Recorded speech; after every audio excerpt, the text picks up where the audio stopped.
क्या आप जानते हैं कि रामायण की विशाल गाथा में ऐसी भी कई कथाएं छिपी हैं जिनके बारे में बहुत कम लोग जानते हैं।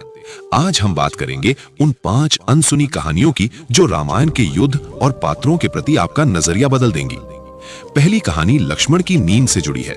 जब भगवान राम माता सीता के साथ वनवास गए तो लक्ष्मण ने संकल्प लिया कि वे 14 वर्षों तक कभी सोएंगे नहीं, ताकि वे अपने भ्राता और भाभी की सुरक्षा कर सकें।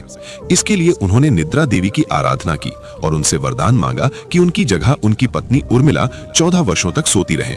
इसी कारण लक्ष्मण बिना सोए मेघनाद जैसे शक्तिशाली योद्धा का वध कर पाए, क्योंकि मेघनाद को वरदान था कि उसे वही मार सकता है जो वर्षों से सोया ना हो।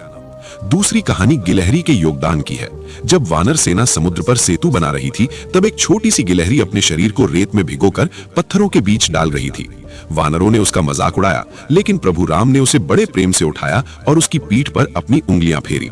माना जाता है कि आज भी गिलहरी की पीठ पर दिखने वाली 3 धारियां भगवान राम की उन्हीं उंगलियों के निशान हैं, जो हमें सिखाती हैं कि भक्ति में सेवा का भाव महत्वपूर्ण है, न कि शरीर का। तीसरी कहानी रावण के ज्ञान की है।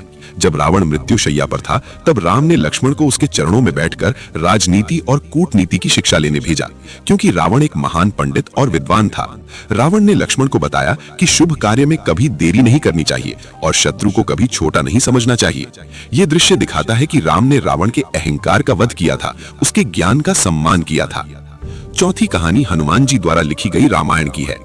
लंका विजय के बाद हनुमान जी हिमालय चले गए और वहां अपने नाखूनों से पत्थरों पर रामायण लिखी, जिसे हनुमद रामायण कहा जाता है। जब महर्षि वाल्मीकि ने इसे देखा तो वे उदास हो गए, क्योंकि हनुमान जी की रचना उनकी रचना से कहीं अधिक सुंदर थी।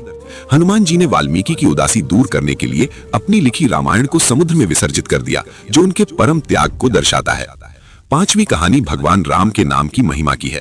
जब सेतु बन रहा था, तब पत्थरों पर राम नाम लिखने से वे तैरने लगे। ये देखकर राम ने सोचा कि क्या मेरे हाथ से छोड़ने पर भी पत्थर तैरेंगे, लेकिन जब उन्होंने पत्थर जल में डाला तो वो डूब गया।